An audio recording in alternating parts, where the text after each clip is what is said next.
Hello friends, welcome back everyone, welcome to my channel. तो आज मैं लेकर आया हूँ प्राचीन भारत। फ्रेंड्स, प्राचीन भारत का हम प्रैक्टिस सेट लगाएंगे एक, जो कि UP PET friends, PET Haryana CET friends, Haryana CET के लिए और रेलवे ग्रुप डी और यूपी पीसीएस के एग्ज़ाम के लिए वेरी वेरी मोस्ट इंपॉर्टेंट होगा फ्रेंड्स।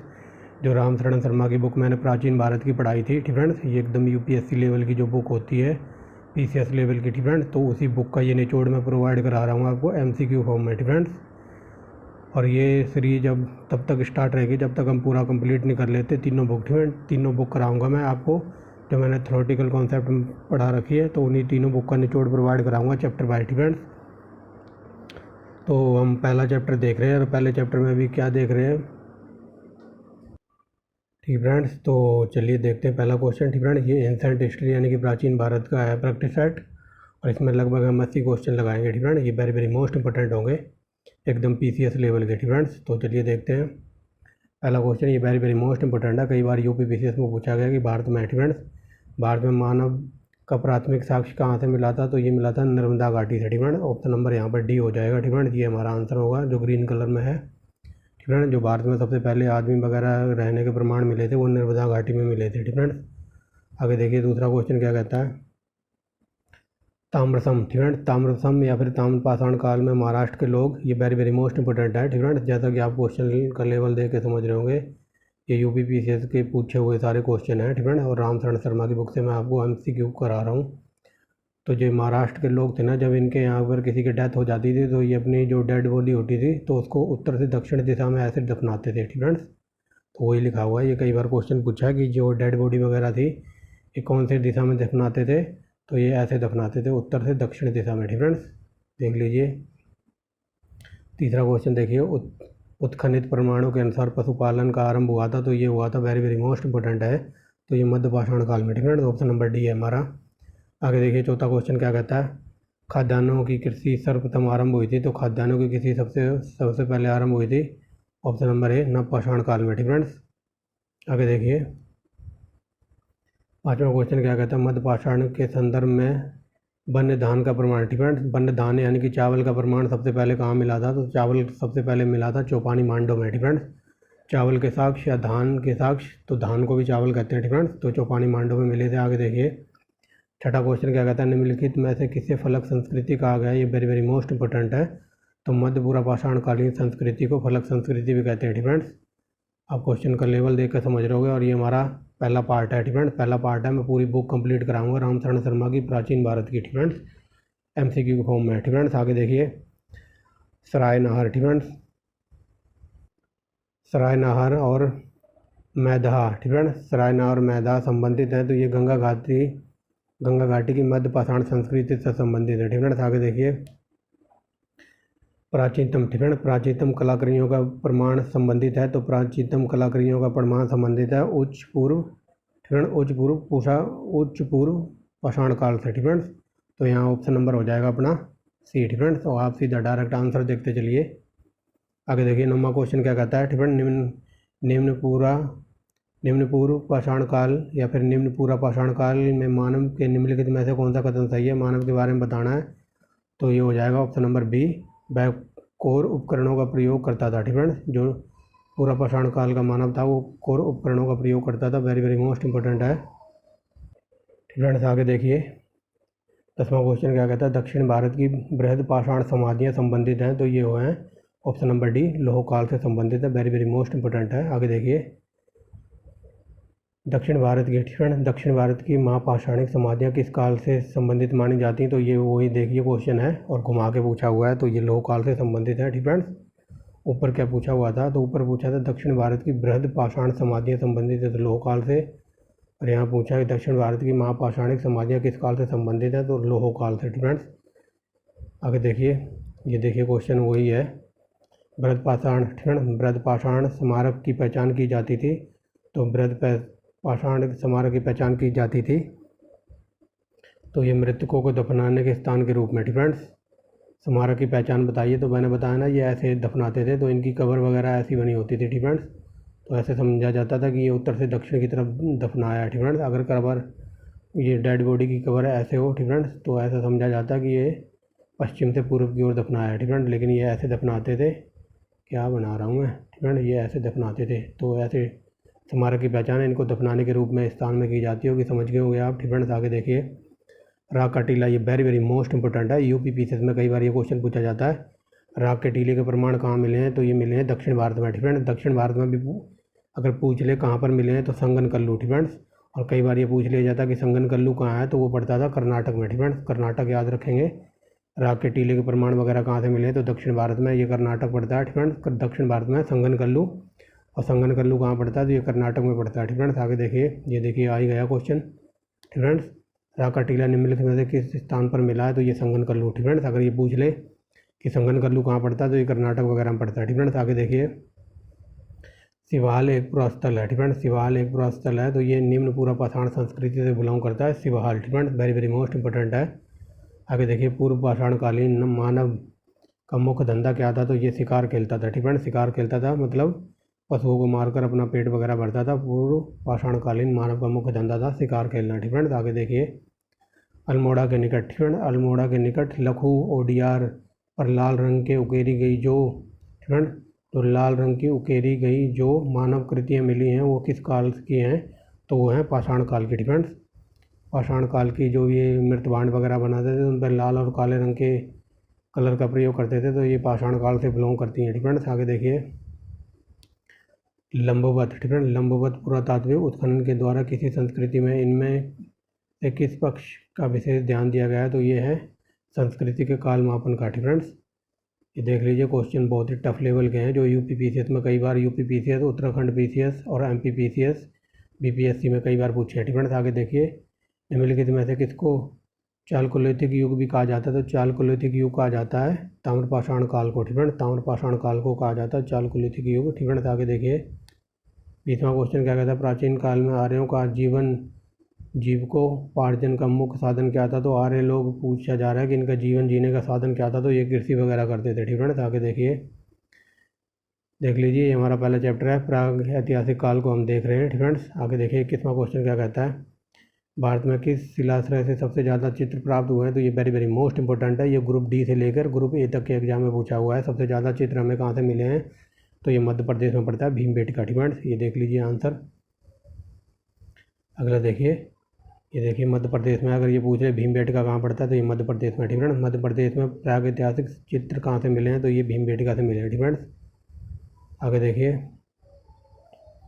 नवपाषाणकालीन गर्ता, ठीक है। ये वेरी वेरी मोस्ट इंपॉर्टेंट है। गर्तावास जब मैंने ये आपको चैप्टर पढ़ाया था तो मैंने बताया था ना बुरजहोम, ठीक है। ये कश्मीर में पड़ता है बुरजहोम, और बुरजहोम में एक ऐसी, बुरजहोम में लोग जो रहते थे तो वो गड्ढे का घर बनाकर ज़मीन के अंदर रहते थे, तो वही बात पूछिए गर्ता निवासों के अवशेष कहाँ से मिले हैं, तो ये बुरजहोम और गुफकराल से मिले हैं, ठीक है। और ये दोनों स्थान कहाँ पड़ते हैं, जम्मू कश्मीर में, ठीक है।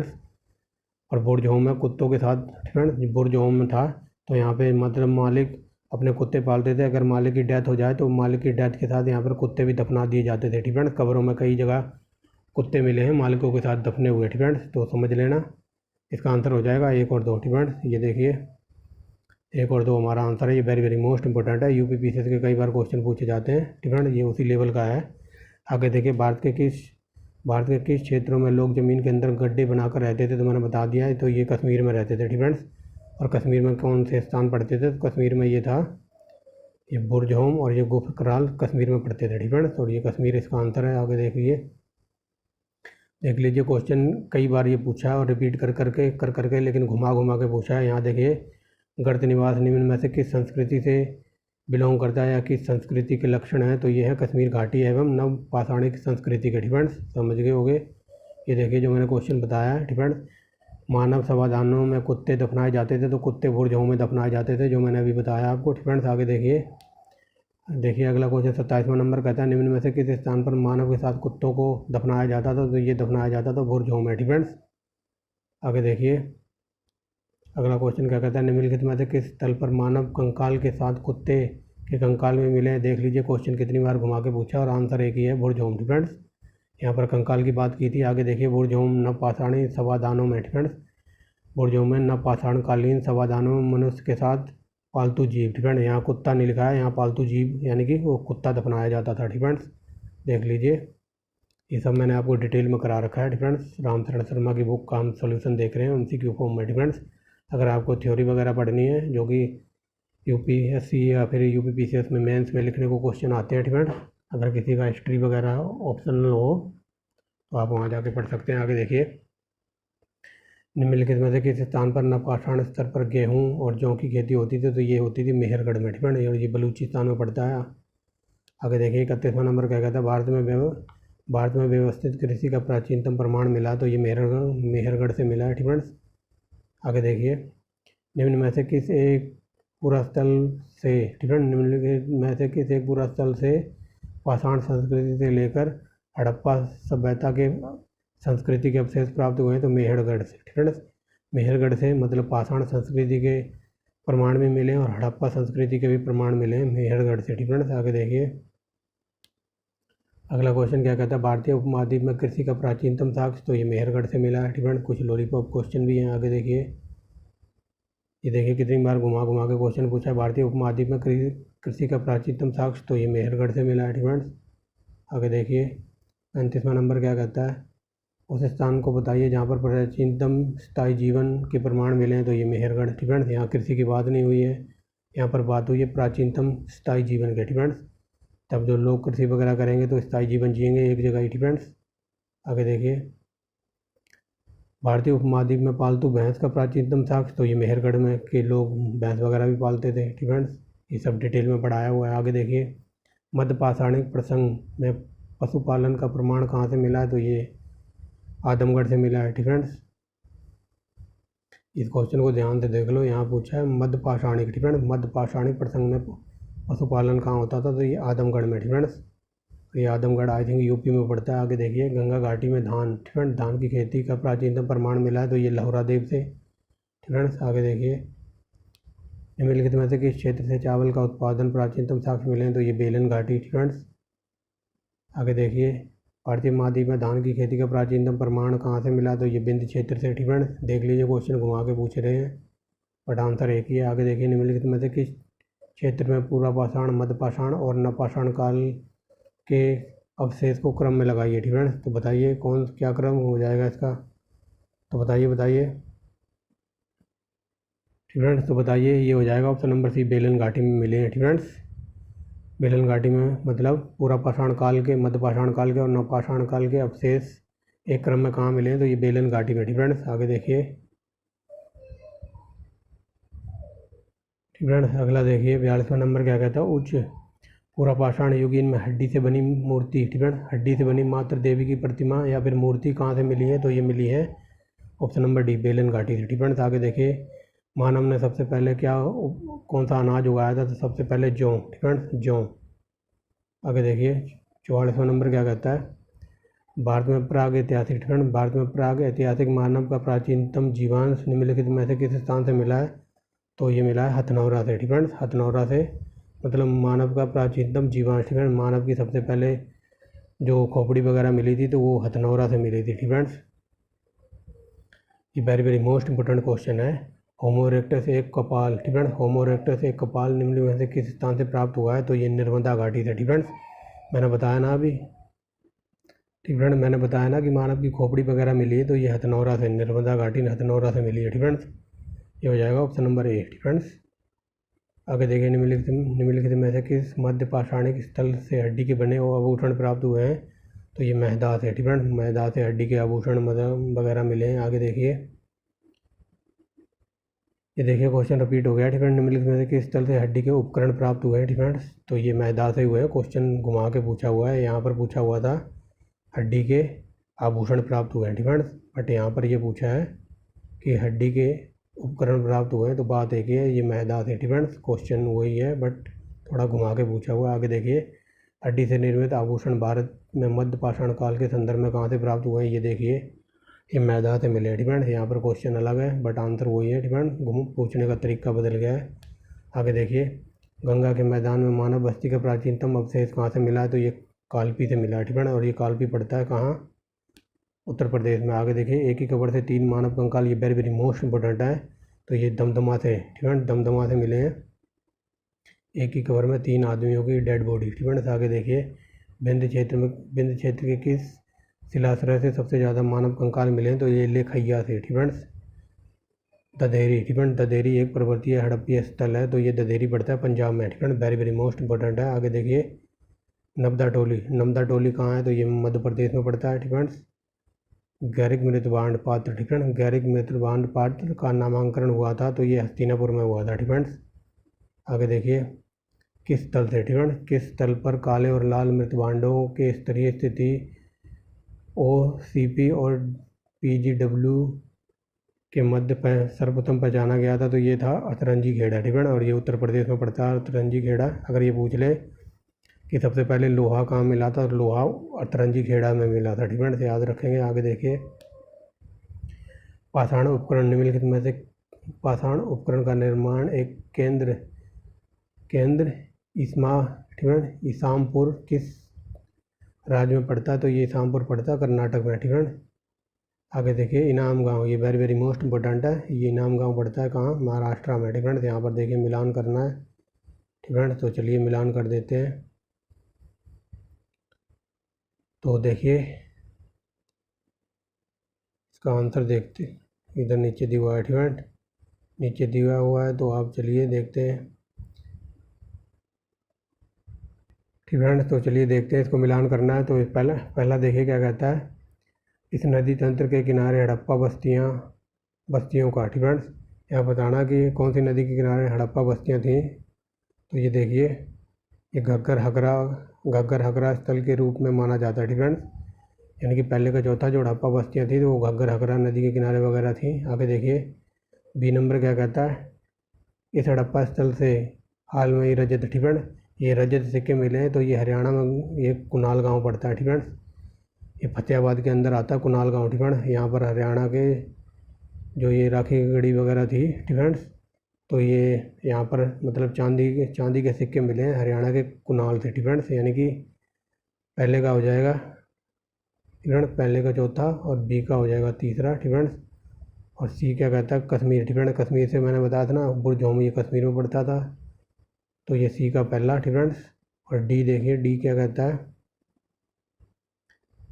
ठीक है, इस स्थल से भारत में विशुद्ध ताम्रयुगीन। ठीक है, तो विशुद्ध ताम्रयुगीन तो ये कहाँ से मिले हैं, तो ये मिले हैं आहड़ तथा आभूषण का अप्रत्याशित भंडार मिला है कहाँ से, तो ये मिला है भारत में विशुद्ध ताम्रयुगीन, तो ये आहड़ वगैरह से मिले हैं, तो ये हो जाएगा ऑप्शन नंबर D 4 3 1 2। ठीक है, 4 3 1 2 आप मिलान कर लेना, ये देख लीजिए। ठीक है, जो हड़प्पा नदी तंत्र था, तो ये था हकरा और घग्गर नदी के किनारे। ठीक है, बाकी मैंने बता ही दिया। जो ये रजत के सिक्के मिले हैं, चांदी के सिक्के, तो ये मिले हैं कुनाल हरियाणा से। ठीक है, और बाकी ये जम्मू कश्मीर जाएगा बुरजोम। ठीक है, समझ गए होंगे। आगे देखते हैं, यहाँ भी मिलान करना है, तो ये लॉलीपॉप क्वेश्चन होते हैं ऐसे, एक आधा भी अगर आपको पता हो तो आप कर सकते हो। ठीक है, हड़प्पा रावी नदी के किनारे था। ठीक है, पहले का दूसरा। ठीक है, और हस्तिनापुर, और ये अर्जुनकोंडा। ठीक है, नागार्जुन। ठीक है, अर्जुन के साथ हमेशा कृष्ण जी रहते थे। ठीक है, तो ऐसे आप मिलान कर सकते हो। तो पहले का दूसरा होना चाहिए। ठीक है, पहले का दूसरा एक में दिया है, यानी कि हमारा आंसर हो जाएगा 2 3 4 1। ठीक है, 2 3 4 1, यानी कि रावी हड़प्पा हो जाएगा रावी से, और ये हस्तिनापुर गंगा नदी के किनारे, और ये 4, और ये पैटर्न जाएगा गोदावरी से। ठीक है, समझ गए होंगे। आगे देखिए अगेन फिर मिलान करना है, चलिए मिलान कर देते हैं। ठीक है, ये गर्ता आदिवास, ये कई बार पढ़ा दिया मैंने। गर्ता आदिवास कहाँ था, तो ये जम्मू कश्मीर में था, और ये नवपाषाण काल का था। ठीक फ्रेंड्स, तो चलिए फ्रेंड्स मिलान करवा देते हैं। तो देखिए मैंने बता दिया कई बार गर्तावास, तो ये नवपाषाण काल से बिलोंग करता था, यानी कि C का चौथा। ठीक फ्रेंड्स, पूरा पाषाण काल। ठीक फ्रेंड्स, तो बताइए, यानी कि यहीं से मिलान कर लो, C का चौथा। ठीक फ्रेंड्स, C का चौथा देख लो। फ्रेंड्स एक सेकेंड। ठीक फ्रेंड्स, ये देखिए C का चौथा एक में ही दिया हुआ है। ठीक फ्रेंड्स, और यहाँ भी है, तो अभी मिलान करना पड़ेगा। तो चलिए देखते हैं। तो ये पूरा पाषाण काल था, ये नदी तट आवास था। ठीक फ्रेंड्स, और मध्य पाषाण काल, तो ये मध्य पाषाण काल में शिलाश्रय मतलब चट्टानें वगैरह का पत्थर से औजार वगैरह बनते थे, तो ये नव पाषाण काल गर्तावास, ताम्र पाषाण काल कच्चे और पक्के मकान। ठीक फ्रेंड्स, तो समझ गए होंगे, तो इसका आंसर हो जाएगा 2 3 4 1। ठीक फ्रेंड, 2 3 4 1। ठीक फ्रेंड, समझ गए होंगे, दोबारा करवा देता हूँ मिलान। जो पूरा पाषाण काल था तो ये नदी के किनारे वगैरह अधिवास था इनका। ठीक फ्रेंड, नदी के किनारे घाटी वगैरह में रहते थे। और मध्य पाषाण काल, तो ये मध्य पाषाण काल में पत्थर के औजार वगैरह बनते थे। ठीक फ्रेंड्स, और नव पाषाण काल तो ये गर्तावास। ठीक फ्रेंड, और ये ताम्र पाषाण काल कच्चे और पक्के मकान। ठीक फ्रेंड्स, आगे देखिए 61वां नंबर क्या कहता है, कितने मिलान करने हैं आज। ठीक फ्रेंड्स, तो चलिए देखते हैं। तो ये भीमबेटका है ना। ठीक फ्रेंड्स, तो भीमबेटका से क्या मिला है, तो भीमबेटका से हमें सब बहुत सारी मूर्तियाँ वगैरह मिली हैं। ठीक फ्रेंड्स, तो चलिए मिलान करते हैं।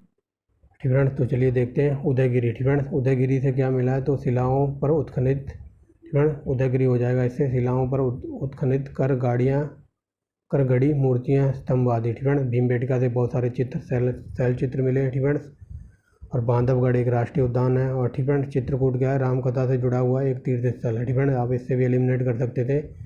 बांधवगढ़ एक राष्ट्रीय उद्यान है, चित्रकूट राम कथा से जुड़ा हुआ है, भीमबेटका से बहुत सारे शिला चित्र मिले हैं, और उदयगिरी से मिला है। ठीक फ्रेंड्स, क्या मिला है, शिलाओं से उत्खनित कर गढ़ी मूर्तियाँ। ठीक फ्रेंड्स, तो ये हो जाएगा 2 1 4 3। ठीक फ्रेंड्स, 2 1 4 3, ये देखिए 2 1 4 3। ठीक फ्रेंड्स, आगे देखिए अगेन फिर मिलान करना है। ठीक फ्रेंड, यहाँ पर बताना कौन सा कथन गलत है। ठीक फ्रेंड, तो गलत बताना है, तो ये हो जाएगा ऑप्शन नंबर ए, ये कायथा। ठीक फ्रेंड, ये कायथा कहाँ पड़ता है, ये आप कमेंट बॉक्स में बताएंगे। ये कर्नाटक में नहीं पड़ता, ये चिरांद बिहार में पड़ता है। यूपीपीएससी में कई बार ये पूछा है। ठीक फ्रेंड्स, और ये पांडु राज डिबीर टू ये बंगाल में पड़ता है। दाइमाबाद ये बता दिया महाराष्ट्र में पड़ता है। और ये कायथा कहाँ पड़ता है, तो ये आप कमेंट बॉक्स में बताएंगे। आगे देखिए, ये very very most important question है। ठीक फ्रेंड्स, तो बताइए। ठीक फ्रेंड, तो बताइए बीरभानपुर से क्या मिला है। ठीक फ्रेंड्स, तो ये बीरभानपुर से मिला है। बीरभानपुर किससे बिलोंग करता था, तो ये पड़ता था लघु पाषाण उपकरण से। ठीक फ्रेंड्स, तो ये पहले का चौथा हो जाएगा। ठीक फ्रेंड्स, आगे देखिए उज्जैन। ठीक फ्रेंड, उज्जैन में गैरिक मृतभांड परंपरा थी, तो ये हो जाएगा तीसरे से। कायथा। ठीक फ्रेंड्स, तो कायथा हो जाएगा ताम्रनिधि से। ठीक फ्रेंड्स, और आहाड़ हो जाएगा बनारस संस्कृति से। तो 4 3 2 1। ठीक फ्रेंड, 4 3 2 1, ये देखिए 4 3 2 1 ऑप्शन नंबर हो जाएगा बी। ठीक फ्रेंड्स, 4 3 2 1 दोबारा देख लीजिए। ठीक फ्रेंड्स, आगे देखिए उत्तरी, आगे देखिए कथन और कारण वाला क्वेश्चन आ गया। ठीक फ्रेंड्स, तो पहले कथन देखते हैं। कथन क्या कहता है, प्राग ऐतिहासिक भारत के संदर्भ में अधिकतर कृषि स्थलों पर नवपाषाणकालीन उपकरण भी उपलब्ध हुए। ठीक फ्रेंड्स, और कारण क्या कहता है, कारण क्या ठीक फ्रेंड, कारण क्या कहता है, कारण कहता है स्थायी कृषि गतिविधि के लिए आवश्यक था क्यों। ठीक है, स्थायी कृषि गतिविधि के लिए आवश्यक था कि विभिन्न प्रकार के सूक्ष्म पाषाणकाल उपकरणों का विकास हो। ठीक फ्रेंड्स, तो ये दोनों सही है। ठीक फ्रेंड्स, और व्याख्या भी हो रही है, तो ऑप्शन नंबर ए हो जाएगा। ठीक फ्रेंड्स, ये देख लीजिए ऑप्शन नंबर ए। ठीक फ्रेंड्स, आगे देखिए। ठीक फ्रेंड, ये मैंने शुरू में ही बता दिया था कि अगर ये पूछ ले कि लोहा कहाँ से मिला है, तो लोहा मिला है अतरंजी खेड़ा से। ठीक फ्रेंड, ये मैंने शुरू में ही बता दिया था, तो ये उत्तर प्रदेश में पड़ता है अतरंजी खेड़ा। ठीक फ्रेंड्स, आगे देखिए कोपेनहेगन। ठीक फ्रेंड, ये डेनमार्क की राजधानी है कोपेनहेगन। संग्रहालय। ठीक फ्रेंड, संग्रहालय में साम्राज्ञी का पाषाण, कांस्य और लोह युग के त्रियुगीन विभाजन किया था, तो ये विभाजन किया था थॉमसन ने। ठीक फ्रेंड्स, जो कोपेनहेगन संग्रहालय है, तो उसने पाषाणकालीन और कांस्य और लोह युग को त्रियुगीन में किसने बांटा था, तो ये बांटा था 3 पार्ट में, किसने, थॉमसन ने। आगे देखिए भारत में प्रथम पूरा प्रस्तर युगीन औजार की खोज का किसने देश में प्रागैतिहासिक अध्ययन का रास्ता खोला। ठीक है, ये क्वेश्चन यहाँ से पूछा जाता है। ठीक है, कि भारत में जो प्रस्तर युगीन औजार की खोज जो प्रागैतिहासिक अध्ययन किया था, तो ये किसने किया था, तो ये किया था आर बी फूट ने। ठीक है, आर बी फूट ने। आगे देखिए भारत में सर्वप्रथम पूरा पाषाणकालीन उपकरण रॉबर्ट ईस फूड को कब मिला था, तो सबसे पहला पूरा पाषाणी उपकरण मिला था रॉबर्ट फूड को। ठीक है, इनका नाम याद रखना, रॉबर्ट ईस फूड को मिला था, ये मिला था 1863 में। ठीक है, आगे देखिए ये वेरी वेरी मोस्ट इंपॉर्टेंट लगाओ। ये पूछ रहा है कि निम्नलिखित में से कौन भारत में प्रागैतिहासिक पुरातत्वविद का जनक कहा जाता है, तो ये अलेक्जेंडर कनिंघम। ठीक है, कनिंघम इनका नाम था पूरा। आगे देखिए भारत में, ठीक है, भारत में सर्वप्रथम पूरा ऐतिहासिक फ्रेंड भारत में सबसे पहले पूरा पाषाणिक उपकरण खोज किसने पता लगाया था फ्रेंड? जो पता लगाया था इसने रॉबर्ट ब्रूस फूड ने फ्रेंड, और ये एक भूवैज्ञानिक थे फ्रेंड्स। अगर ये भी पूछ ले कि सबसे पहले किसने पता लगाया था पूरा पाषाणिक उपकरण का, तो ये रॉबर्ट ब्रूस फूड ने, और ये एक भूवैज्ञानिक थे फ्रेंड्स, भूगर्भिक वैज्ञानिक थे। आगे देखिए, रॉबर्ट ब्रूस फूड फ्रेंड्स, इन्होंने भारत में पूरा पाषाणिक उपकरण की खोज की थी, तो ये भूवैज्ञानिक थे। क्वेश्चन घुमा के पूछा हुआ, आंसर वही आंसर ठीक है फ्रेंड्स, आंसर सेम है। नब्दा टोली फ्रेंड, नब्दा टोली की खुदाई वगैरह की थी HD सांकलिया ने फ्रेंड्स। आगे देखिए, वस्त्रों के लिए कपास हमारे देश में आरंभ हुआ था फ्रेंड्स। दुनिया में कपास हमारे देश में आरंभ हुआ था, हमारे देश ने इस लोगों को कपास उगाना सिखाया था। आगे देखिए, प्रारंभिक पूर्ण मानव फ्रेंड, जो पूर्ण मानव था, जो पूरा विकसित हो चुका था, तो उसका क्या नाम था? तो उसका नाम था क्रो-मैग्नन फ्रेंड। ये सब मैंने डिटेल में पढ़ाया हुआ है। आगे देखिए, यहाँ पूछा हुआ है पर 75वां नंबर क्या कहता है? प्राचीन भारत में हुई वैज्ञानिक प्रगति के संदर्भ में कौन सा कथन सही है फ्रेंड? तो चलिए देखते हैं। एक सेकेंड, क्या हो गए फ्रेंड? 75वां नंबर देखिए, पहला फ्रेंड, प्रथम सदी ईस्वी के फ्रेंड, प्रथम सदी या शताब्दी या फिर सदी ईस्वी में विभिन्न प्रकार के विशिष्ट औजारों का उपयोग हो रहा था फ्रेंड, ये सही है। तीसरी सदी ईस्वी के आरंभ में मानव शरीर के आंतरिक अंगों का विकास प्रत्यारोपण शुरू हो गया था, तो दूसरा गलत है फ्रेंड, ये तीसरी सदी में नहीं हुआ था। आगे देखिए, तीसरा क्वेश्चन क्या कहता है? पाँचवीं सदी ईस्वी में कोण के जया का सिद्धांत ज्ञात हुआ था, ये सही है। ये यूपीएससी का पूछा हुआ क्वेश्चन है फ्रेंड्स। 7वीं सदी ईस्वी में चक्रीय चतुर्भुज का आरंभ हुआ था, तो ये हो जाएगा दूसरा गलत है, यानी कि 1 2 1 3 4 फ्रेंड, 1 3 4 हाँ आंसर है, दूसरा गलत है फ्रेंड्स। आगे देखिए, कार्बन डेटिंग से किसका पता लगाया जाता है? तो ये फॉसिल्स का पता लगाया जाता है फ्रेंड्स। आगे देखिए, 77वां नंबर क्या कहता है? ताम्रपाषाण मालवा संस्कृति के अवशेष कहाँ से प्राप्त हुए हैं? तो ये आहाड़ और गिलुंड से फ्रेंड्स, और ये गिलुंड पड़ता था, कई बार पूछ लेता है डीप में जाके। गिलुंड कहाँ पड़ता था? ये पड़ता था RJ यानी कि राजस्थान में फ्रेंड्स। आगे देखिए, मध्य प्रदेश में स्थित पुरातात्विक स्थल से आरंभिक ऐतिहासिक युग लौह उपकरण प्राप्त हुए हैं, तो लौह उपकरण प्राप्त हुआ है तो नागदा से फ्रेंड्स। आगे देखिए, निम्नलिखित में से किस ताम्रकालीन स्थल से तांबे का प्रयोग के साक्ष्य मिले हैं? तो ये आहाड़ संस्कृति से फ्रेंड्स। आगे देखिए, गुप्त काल कहाँ है? तो ये मैंने बता दिया था, ये स्वात घाटी में, और स्वात घाटी कहाँ पड़ती है? तो ये जम्मू कश्मीर में पड़ती है फ्रेंड्स। आई थिंक ये लास्ट क्वेश्चन है आज का। पुरातात्विक स्थल फ्रेंड्स, ये सिंगोल कहाँ स्थित है? ये पुरातात्विक स्थल है सिंगोल, तो ये सिंगोल पंजाब में पड़ता है फ्रेंड्स। तो ये थी हमारी वीडियो फ्रेंड्स। लगभग हमने 80 क्वेश्चन देखे जो यूपीपीसीएस में कई बार यहाँ से क्वेश्चन पूछ लिए जाते हैं एकदम। ये रामचरण शर्मा की बुक से मैंने डिटेल में करा रहा हूँ आपको फ्रेंड। ये पहला चैप्टर था हमारा प्रागैतिहासिक काल का फ्रेंड, जो आने वाला जो दूसरा पार्ट होगा इसका फ्रेंड्स, यानी कि जो दूसरा चैप्टर देखेंगे तो उसमें हम देखेंगे सिंधु घाटी सभ्यता को फ्रेंड, हड़प्पा सभ्यता को, या फिर सिंधु घाटी सभ्यता फ्रेंड। तो ये 81 क्वेश्चन थे, वेरी मोस्ट इंपॉर्टेंट थे फ्रेंड्स।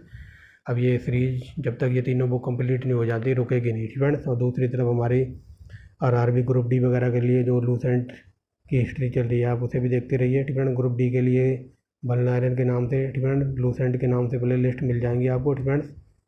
तो आप जुड़े रहिए चौहान सर के साथ फ्रेंड्स। अगर कंटेंट पसंद आता है तो एक लाइक कर सकते हैं वीडियो को, चैनल को सब्सक्राइब कर सकते हैं, इस चैनल का नाम याद रख सकते हैं फ्रेंड्स। तो मिलते हैं नेक्स्ट वीडियो में एक नेक्स्ट टॉपिक के साथ friends. Thanks for watching the video and bye bye.